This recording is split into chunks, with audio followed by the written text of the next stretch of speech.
Jonathan here, and inside this totally non-sketchy box is what should be one of the best looks we've had yet at the upcoming iPhone 7. And if you guys can get this video to 50,000 likes, which I know you can, when the iPhone 7 is out, I will give one away. So go and smash that like button and definitely subscribe if you haven't yet so you don't miss out. Now once we're past the battered and beaten cardboard, inside that is some bubble wrap, which naturally we gotta pop a couple. Nice. Beyond that, there is yet again one more layer of bubble wrap, this time colored. And this layer is giving me a slightly harder time because we got to cut through some tape. But once we get through that and say goodbye to the bubble wrap, here is a case, which is not what we're interested in. So I'm gonna go ahead and toss that aside, and this reveals what looks to be surprisingly a really good looking iPhone 7 clone. Taking a closer look, one of the things I was personally most curious about is whether or not the headphone jack was there, and clearly it is not. Now if we stack this side by side next to an iPhone 6s, it lines up pretty accurately with everything we've heard so far. Gone is the headphone jack, and in place of that is a second speaker grill, which in turn should give us stereo speakers on the iPhone 7.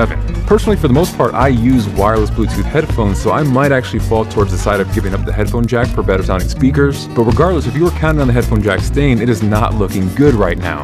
Now the other noticeable difference when stacked side by side next to the iPhone 6s is of course the camera, which is way bigger. This lends itself to be an upgrade not so much towards the megapixel count, which should remain the same at 12, but rather larger pixels, which will actually be really helpful and is part of the reason the Galaxy S7 has such a great camera this year.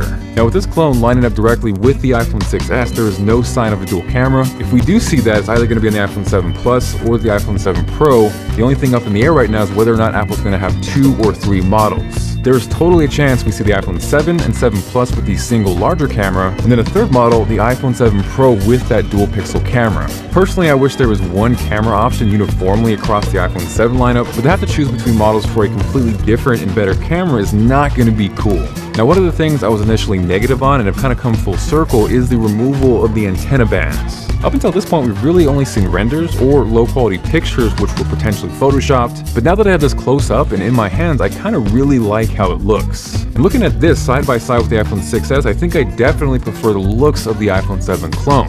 Now the downside and the reality check for everyone is that it looks really close to the iPhone 6s. There is not a lot different between the two. Obviously, those who continually upgrade to a new iPhone every year are going to buy this phone, but if you're coming from an iPhone 6 or especially an iPhone 6s, this is not going to be drastically different. The one positive note is there should be a bump as far as storage goes, so the iPhone 7 should be the death of 16GB base iPhones. More than likely we'll see 32, 64, and 128GB models, and if we are to see the highly rumored 256GB model, I would suspect that's only going to be on the iPhone 7 Pro if that's released. Now by no means does this mean the iPhone 7 is going to be a bad phone. Based off this, I think it's going to look great, it's going to perform well, it's going to take fantastic photos and video, but again, the moral of the story is that it's not going to look that much different than the iPhone 6s. Now if you want to see a more in-depth comparison against the iPhone 6s, go ahead and check out my buddy Austin Evans' video. He's busting out rulers, calipers, and getting deep into it, so you go ahead and click that video here or check out the link below.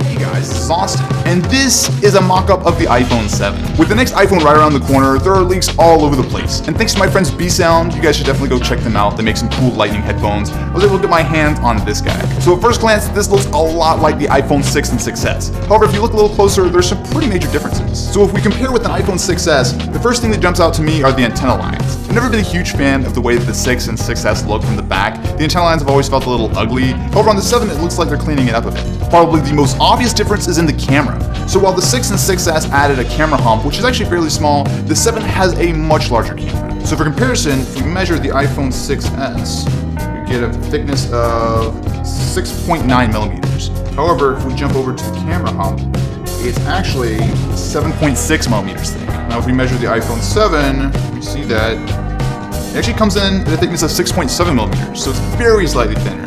However, I'm curious on the camera. We're getting 7.7 millimeters. Where this really matters is when you put the phone flat on a table. So with the 6s, there's a little bit of motion, but it's not too bad.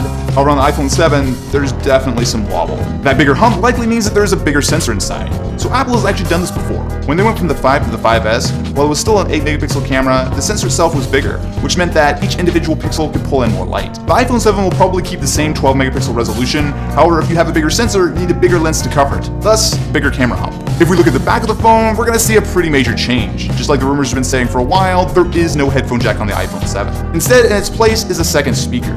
Now this isn't a terrible idea. The iPhone has always had a pretty bad speaker, so if we have two, even though they might not be front facing, that's gotta be an improvement. However, no headphone jack is definitely not an improvement. So to be fair, you can use Lightning headphones on the iPhone, and in fact, these actually have already been out. I recently did a video on them, and there are some advantages of using Lightning headphones, but that's mostly on the high end. As far as normal headphones that you probably already own right now, you're kind of out of luck. On top of the mock-up, I was also able to get my hands on an iPhone 7 case.